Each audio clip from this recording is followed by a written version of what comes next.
The family sedan segment has never been more competitive. A vehicle that's good enough, well, is no longer good enough. You might have seen our sedan shootouts in the past, but we decided to take things up to the next level. That's right, it's time for a battle royale between the key players in the segment. So invites were sent out to all the manufacturers to bring along fully loaded 4-cylinder family sedans. Well, except for the Volkswagen, that's a 5-cylinder. No turbochargers and no V6s are allowed. We want the bread and butter of the segment. Unfortunately, two key players in the segment, the Chevy Malibu and the Ford Fusion, both couldn't make it. In spite of that, we got our hands on 8 of the best family sedans in the segment right now. So let's see which are the best.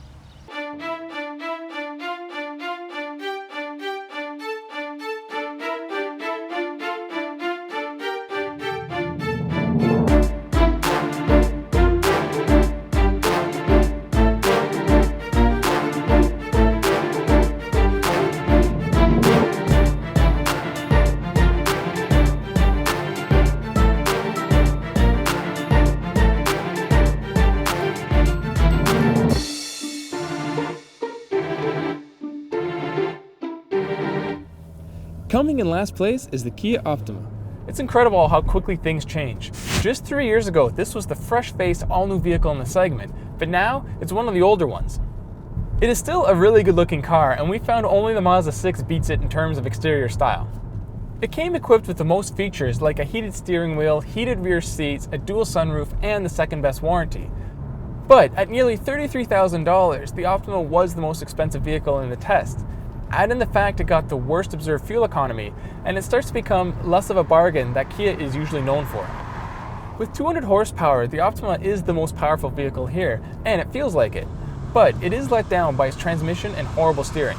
Inside, it is nicely detailed and features a driver-focused dashboard, but headroom is lacking, and anyone over 6 feet tall will find it hard to fit inside this vehicle. The Kia Optima is still a good car. The problem is, the competition has caught up to it. Coming last in this competition is nothing to be ashamed of. It might come as a surprise, but the perennially popular Camry actually tied for 6th place. Yes, it's the best-selling car in America, but no, it's not the best in the segment.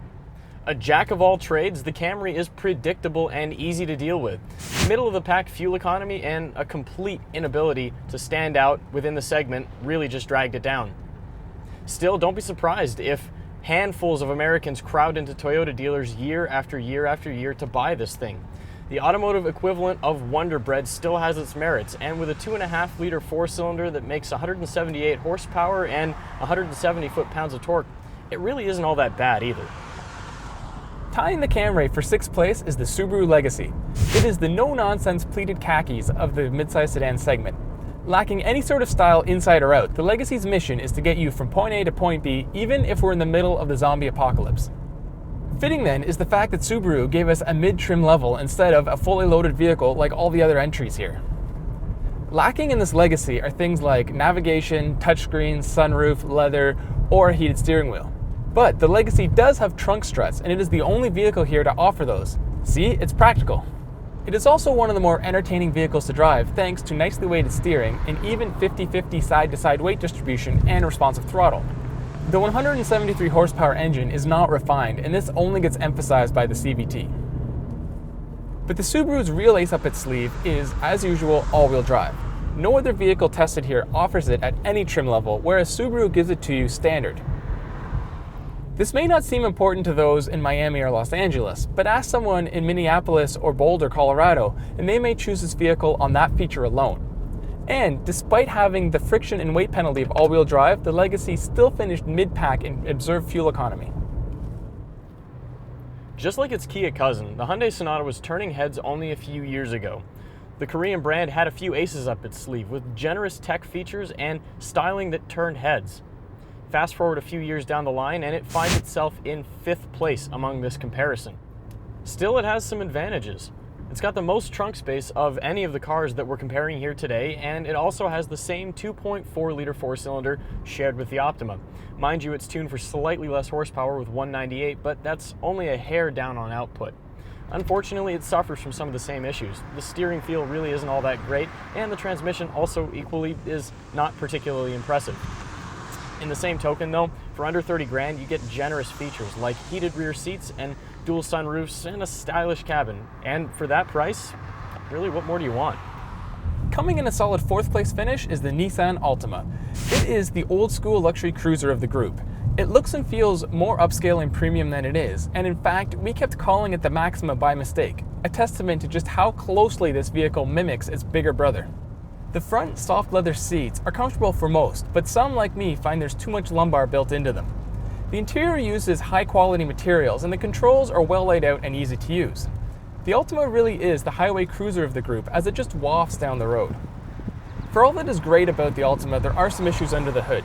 The 182 horsepower 4-cylinder does provide decent power, but it and the transmission rival the Subaru for least refined and noisiest. The drivetrain is incredibly efficient though, and the Nissan battled the Honda and Mazda for lowest observed fuel economy. At $30,000, the Altima is priced in the middle of this comparison, fitting for a vehicle that finished in the middle. If you want to be coddled in high luxury and don't care too much about how a car drives, the Altima is the car for you. Even with the 4-cylinder and the CVT, there's so much to love about the Honda Accord. You know, it's stylish, it handles very well, and it also got the best fuel economy of all of the 8 cars we've tested. That's saying a lot, especially considering that it's up against the Nissan Altima, which also uses a CVT and keeps the car's engine in obnoxiously low RPMs to save fuel wherever possible. So let's have a look at some of the things that put the Accord in 3rd place.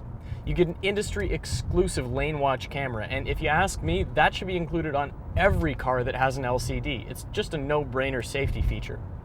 You know, yes, it's a Spartan interior. The seat heaters only have 2 stages, where some of the others have 3, and the center stack seems a little bit low-tech, but who cares? You're getting a car that handles well, that gets good fuel mileage, and promises to be reliable. Now, I admit that the Accord has probably lost most of Honda's race-bred spirit, but don't forget, we're talking about 4-cylinder family sedans here, and within that segment, the Accord really should be right at the top of your list.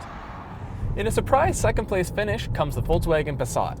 I've said it before and I'll say it again, the Passat really is the forgotten child of the family sedan segment. Priced right on top of the Mazda6, it is a very attractive package that just never seems to get the attention it deserves. Mature is probably the best way to describe this car, with the subdued looks inside and out, although some may call this boring. The interior is very well appointed, and many like the fake suede inserts in the seats.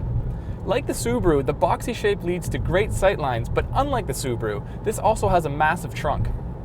With wide tires, Volkswagen's usual steering feel, and a solid chassis, the Passat is one of the more engaging cars to drive.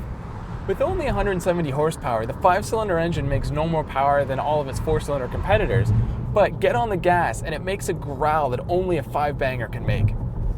The downside to this is observed fuel economy. The Passat finished 2nd last to the Optima in this category. Despite this one fault, the Passat is a great vehicle. It's like a baby Audi, which is no coincidence. It truly is the grown-up vehicle in a segment targeting grown-ups. As brands go, Mazda is minuscule compared to every other automaker we've looked at today, and that's why I'm so excited for the fact that the Mazda6 won this comparison. Now, let's look at a few of the things that make it such a good car. For starters, it looks great. The 19-inch wheels, the paint colors, the headlights, the smoked taillights, everything about this car is gorgeous. But sexy can't really carry you all that far, and it's certainly not enough to give you the 1st place spot. But thankfully, that's not all that the car has to offer. In fact, there's quite a bit more. The 2.5-liter 4-cylinder offers 184 horsepower, and the 6-speed automatic transmission has got to be one of the best on the market today. All that's nestled inside of a well-balanced chassis that delivers a surprisingly refined driving experience. Not only that, but it's very generous on the tech side too.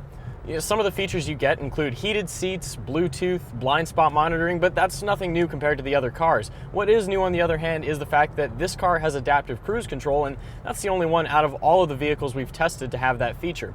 Not only that, but it also got the 2nd best fuel economy. All that combined, and the Mazda6 takes this win by a respectable margin. Honestly, there are no bad choices amongst these 8 vehicles. It may sound like a bit of a cop-out, but each one has more pros than cons, and a case to purchase any of the 8 could be made. But if you want the very best that this segment has to offer, there's just no beating the Mazda6. For more on this car comparison and others like it, visit AutoGuide.com.